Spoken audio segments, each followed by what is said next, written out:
Hi, I'm Kelly Summers. Welcome along to the Wayne Rooney Show. This is the first of our best of episodes featuring some of the best moments from the series so far. We'll be back with new episodes in the new year, but for now, enjoy. The best holidays we used to have was in Butlands. We used to go to Butlands with the boxing club. Skegness? Yeah. Brilliant. Used to love it. We used to have a caravan at Chapel St Leonard's. We used to have the 3 tube lads in different colours, and I don't know if it's still What was the entertainment like? Proper turns. Oh, Mr Tumble's there. Okay. I know that. Is he? Yeah. You know Mr Tumble. I hate Mr Tumble. Mate, Oh, no, he's not far behind you money wise. He's clear. He's absolutely clear children's market. What? I was in the dressing room for Match of the Day, and his Did you meet Mr Tumble? No, his dressing room was next to me. Justin, his name was in him. Yeah. And the reason I hate him, I don't hate him because of him and what he does, is I've had to sit through it 4 times. So with every kid. That's the collab we need. Wayne Rooney and Mr Tumble. I've been through him 4 times, and it's got to a point now where I just can't. He's the reason I got the snip. Well, let's. I couldn't have another kid to go through it again.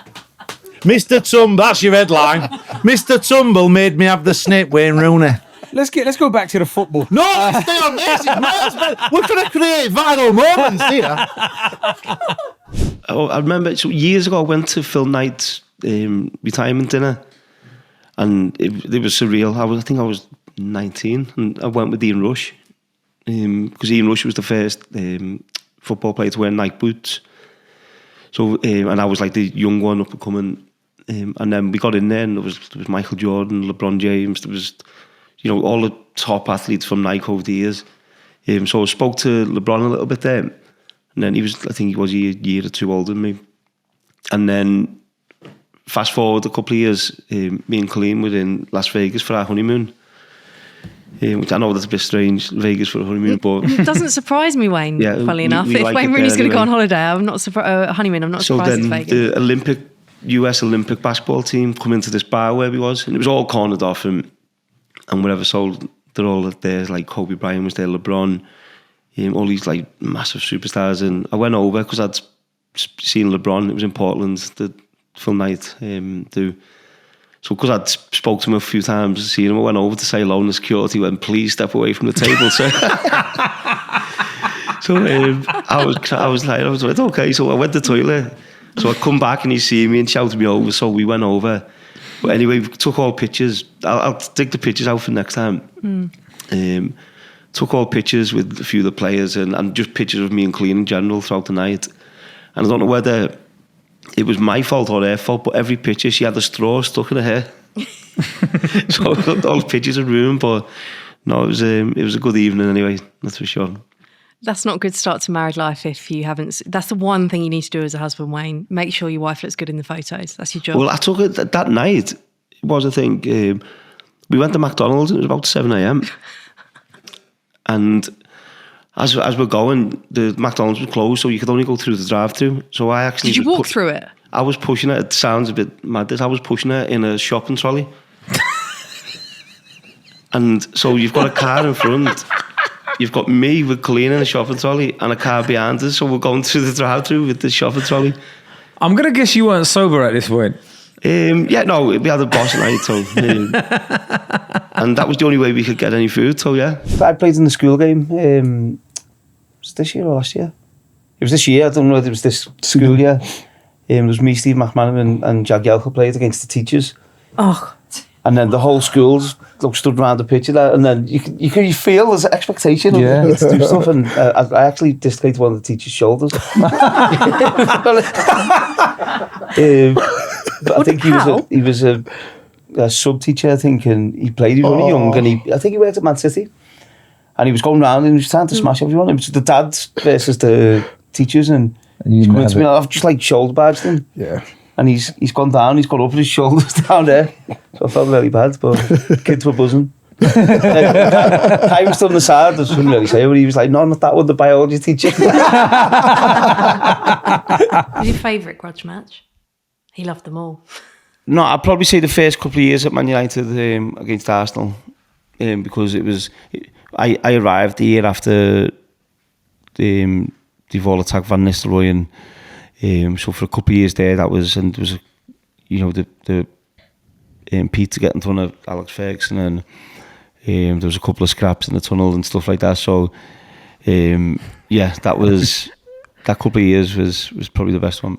Talking about scraps in a tunnel, I saw Emil Heskey on a podcast saying that you got into a scrap in it. The police actually come, you know, the police come to Belfield. Really? Yeah, the police come to Belfield and asked me questions on that. So yeah, I was hard on my knuckle at the time, but yeah. Did they just come and ask for you to sign their shirt? Or did they actually ask you no, they come and asking me what happened in the tunnel, obviously in Turkey. Tell us what happened then. There was a bit of a fight and that was it. So You didn't see, no? No. Okay, yes. When things were kicking off in a tunnel with, like, when you were playing Arsenal or Chelsea, what was going through your mind at that point? Were you like, oh, I need to go out and like smash one of these as soon as I get on the pitch? But no, it was obviously after the game when it went off in the tunnel. I was actually out there in me underpants because I'd gone in and took me shorts and that off, and so I was out there in my underpants, and then the next game, obviously, we found out it was Fabregas, obviously, who threw the pizza Alex Ferguson. So yeah, the next game there was a few players targeting him. The thing was with that was we got back in the dressing room and the manager come in, and you know he was an old man. Yeah. Do you know what I mean? And he was shaken by it, and I think sometimes you forget because of football, but you know, he's obviously getting on in age, and he come in, he was shaken by it. So I think it's then you realise, you know, that it is football, and it's not easy and it's not nice for him to experience that. So we obviously try and protect him then. Yeah, how did was there like a feeling amongst the players? You said you felt that then. Did the other players? Yeah, everyone, you know, you wouldn't like that done to your granddad or, you know, someone of that age, especially. You wouldn't like that to happen to them. So yeah, we felt we had a duty to protect him. Would he survive in there, do you think? Because obviously he was linked this year. He said he wouldn't do it. I think I think he'd be okay. But what I don't think he'd cope with is going out to trials and stopping and start. He'd get fed up with all that. Yeah. That's the hardest bit. It is the hardest bit, that. Yeah. He'd be like, oh no, I'm not doing that. Yeah. Because they have to like interview you. So you're like getting interviewed. Then they say, can you do that again?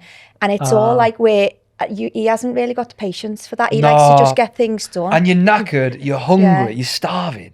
Yeah. It is that is the hardest bit. You're right there. You're right. It just depends who was in there with me. If one person was doing me head in, then to be fair though, if you're I'd good at have to, napping, it sounds like you'd be able to pass the time, because boredom is something that I've heard a lot of people talk about. Yeah. So I'd be quite boring, I think, to watch. Because you just be asleep. But not if you were put in there with a couple of good people. Yeah, no, but I'd be like, just leave me alone. It's probably a relief for the casting producers that you didn't want to go in. I'd love to see you doing a trial. It'd be so fun, wouldn't it? I reckon I'd be alright at the trials. Mm-hmm. It depends what trials. You're not going to get water there. Mate, don't tell me about snakes, man. Like, that was rough. I think that was my worst one, that end one, because... That end one as well. Because you had the snakes in your trousers, didn't you? Yeah, mate. Yeah. You found a beanbag and got comfy.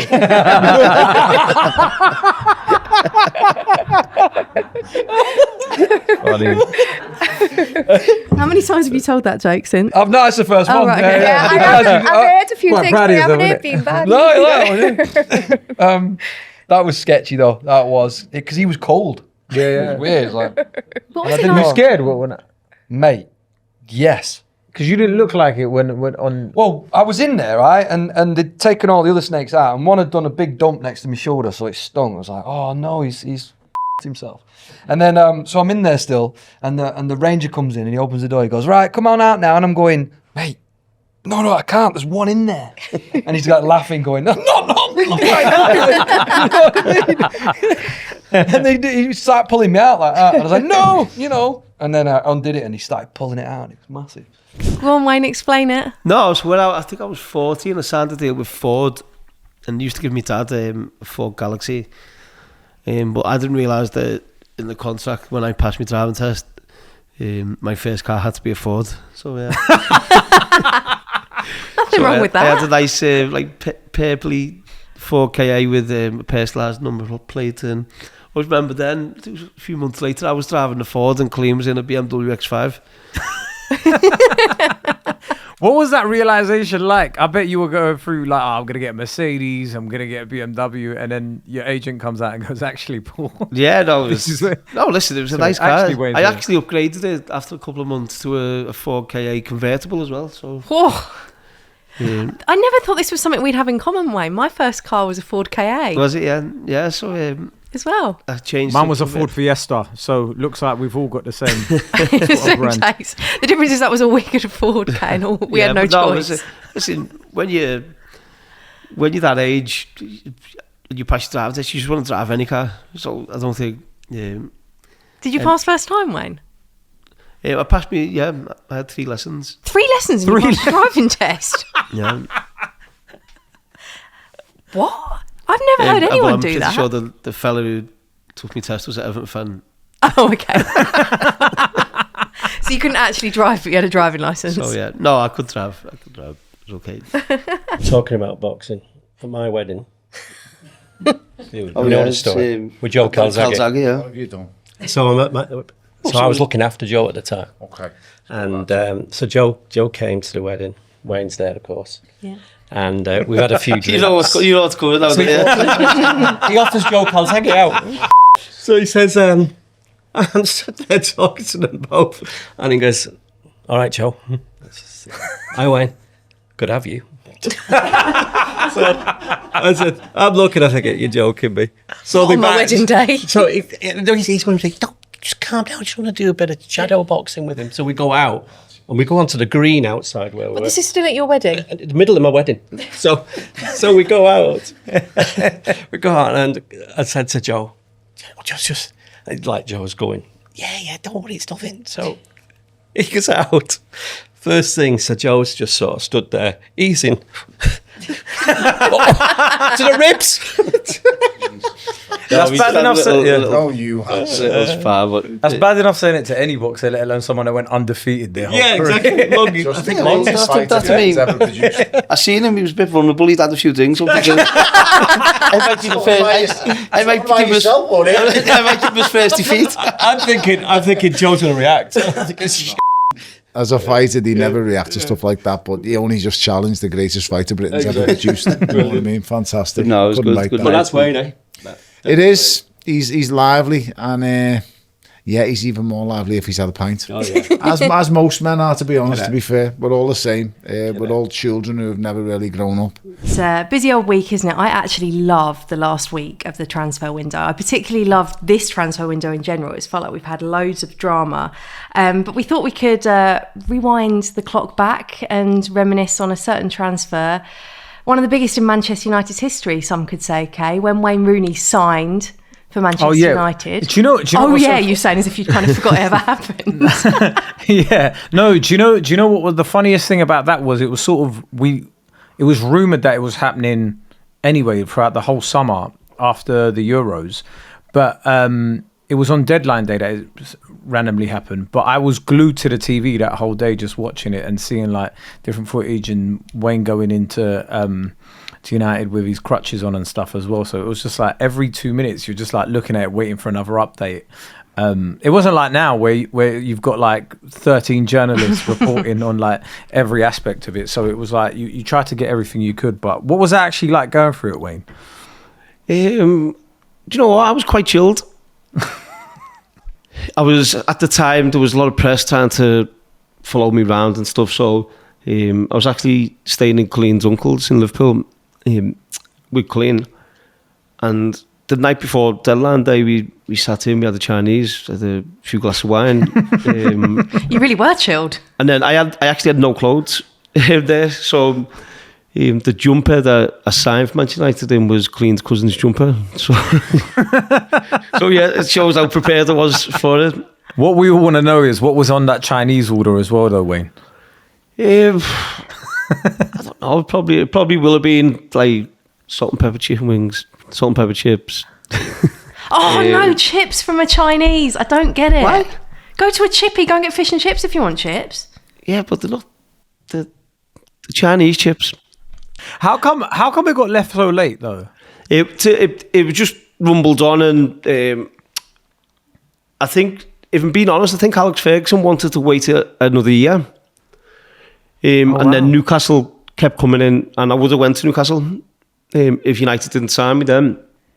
Cool. And then it got to the last day, and Bill Kenwright wouldn't send the forms over. And Bill, obviously, God rest him, is very emotional, and obviously I'm a local lad from Liverpool playing for Everton. It was massive, and he actually got on the phone, put his mum on the phone to me when I was at Old Trafford. Then he got on the phone, he was crying down the phone, and we're literally like, Bill, please just send us, there's one document he had to send over, and eventually he did, just in time. At what point do we start looking at the table and taking it seriously? I think Christmas. As players, when do you start looking at it? It depends where you are, really. And, you know, at Man United, we used to always think, you know, if we're in the round at Christmas, then we've got a good chance of winning the league. And then we used to do mini pre-season in January, which seemed crazy at the time. So you do it, and what do you mean by that? So we do like a 2-week pre-season, and we'd go into games absolutely knackered because of the work we were doing. But Alex Ferguson would turn around and say, "This will help us come the last few weeks of the season," and normally it did. Fergie used to do like mad stuff like that. I remember once there was like a friendly mid-season because he'd promised somebody at Aberdeen or something like that. Like it was crazy. We played a testimonial game in Saudi years ago, and as players we were like, we didn't know who he was, and it was like a Saudi legend. And we're out there playing the testimonial. This United bunch, particularly at the time, were like, whatever Sir Alex did, they didn't question it, they just did it. They just went and followed. They give us all these big massive swords as a gift. And I think just when I think your stories can't get more bonkers, they do. Like really expensive swords. Where is it? Have you still got it? We couldn't get it on the plane. So I wonder where they are now. It was the biggest waste of time. Oh my God. Is there a photo of you with them? You've got a photo of everything. I'm not sure. Did you put on the outfits and stuff as well? Yeah.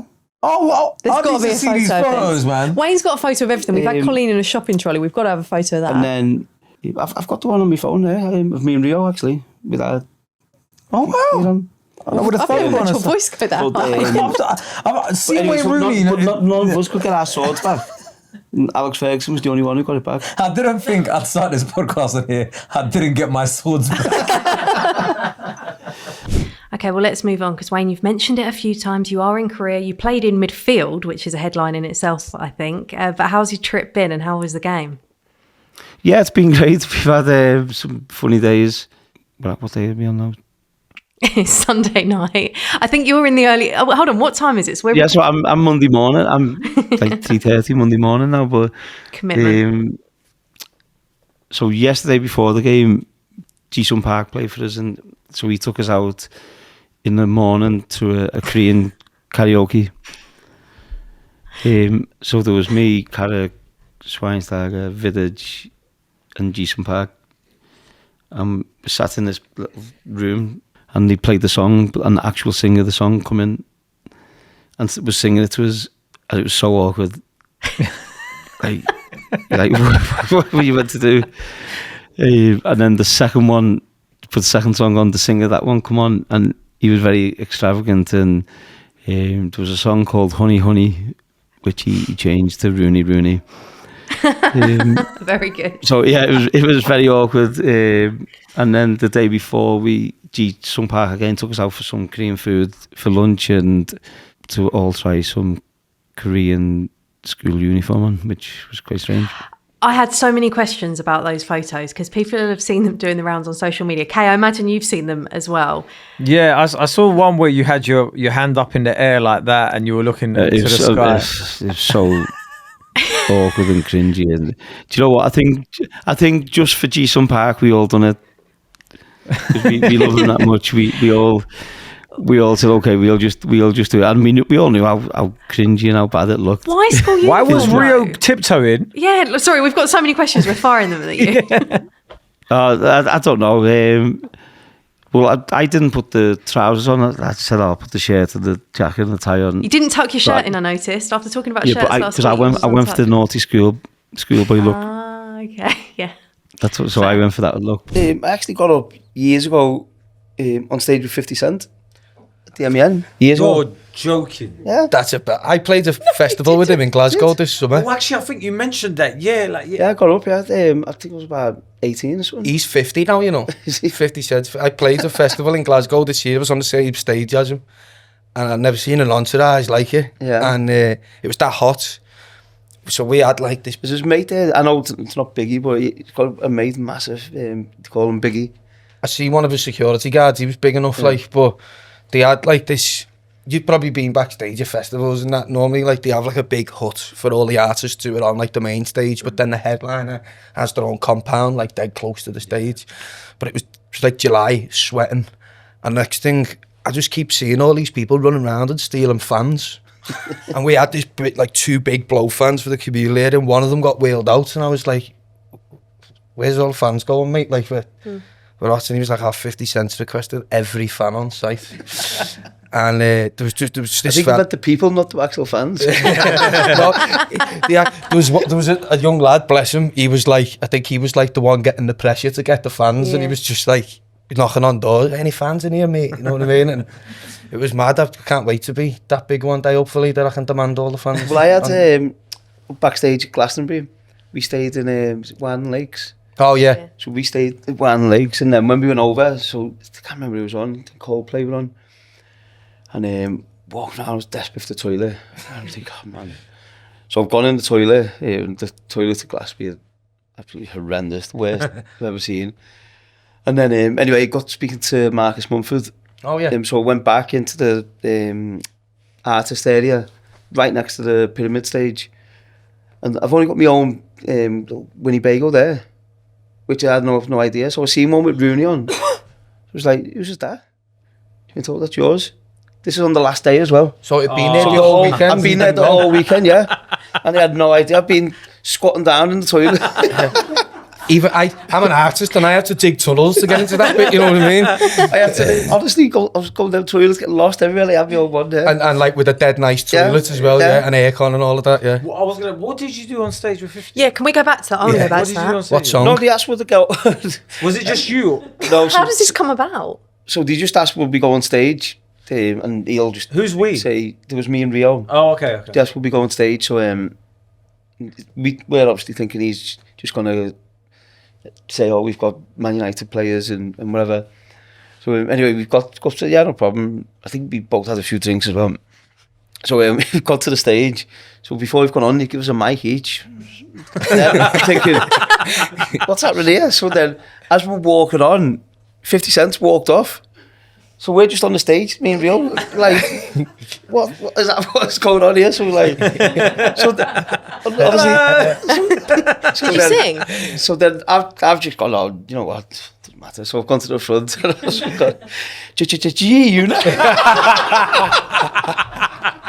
Oh mate, I was just thinking, what is going on? And then Rio's just stood there like. Did everyone go mad when you said to unit though? Yeah, this was probably the best thing you could have shouted. Absolutely. Yeah. So, and then the rest of it was just a blur, and yeah, no, it was mad. What's it like doing your coaching badges? Did you start doing them while you were still playing, or were you? Yeah. Well, I actually started them when I was like 19 or 20. Oh wow! And then I stopped. Didn't have the time, obviously, with playing and stuff. And then went back to them. Is it quite a lot, like, I know it sounds stupid, but is it quite a lot of commitment? To get them all, it's what, about 8 years, something like that. Oh, wow. Yeah, there's some there was one we done for the pro license. We got the cast of Les Mis in. It was amazing. What? No, because they have to recruit the kids, but so obviously when the voice breaks and stuff, them kids are no longer of use, so they need to get more kids in, so they have a whole recruitment team for the kids and stuff, so they talk you through all that and the different managers for different parts of the show, and then at the end you've got to do this, actually learn the song and dance and do it. Hold on. For your coaching badges. So footballers. So it's to put you in an uncomfortable position. How did you find that? Are you good at dancing? God, this is going to No. go really left field now. No, Who had the worst song and dance? Jonathan Woodgate was next to me, mate. He was loving it. You said you like musicals. Yeah, I do, but not playing them. I like watching them. Yeah, I guess it's a bit different. Hold on, do you have to get up individually and do it, or like you're working together to do like a performance? Are you working together? So it's the song in Les Mis at the end of the day, is it? And then we're all like creeping forward and stuff. Oh, it was terrible. Honestly. It was terrible. Why is there no footage of this? There'll be a fail of the videos of them. Well, I'll just tell you one story before I go. Jufy's out the Friday night. Right. So I'm coming in Saturday, we're playing at home. And we've got a phone call, Jufy's out. So Jufy comes in and I said, "You were out last night?" "No, I wasn't, Gaffer." "You were out last night?" "No, I wasn't." "You were?" I said, "Even worse, you were in Bolton instead of Manchester." I said, "I know you're out because only you can afford Louis Ronda Cristal. Nobody else in Bolton can." So he'd been buying all his chums Louis Ronda Cristal. So everybody's saying you've got to drop him. So I said, "You've got half an hour." "What do you mean?" I said, "You've got half an hour. And if you're playing bad, I'm going to bring you off, put the subs on, and then go to the press and say, I found out he was out on a Friday night. Man of the match." That's it for this episode of The Wayne Rooney Show. A reminder, you can catch up on all the episodes you might have missed on the BBC Sport YouTube page, the iPlayer, or on BBC Sounds. See you next time.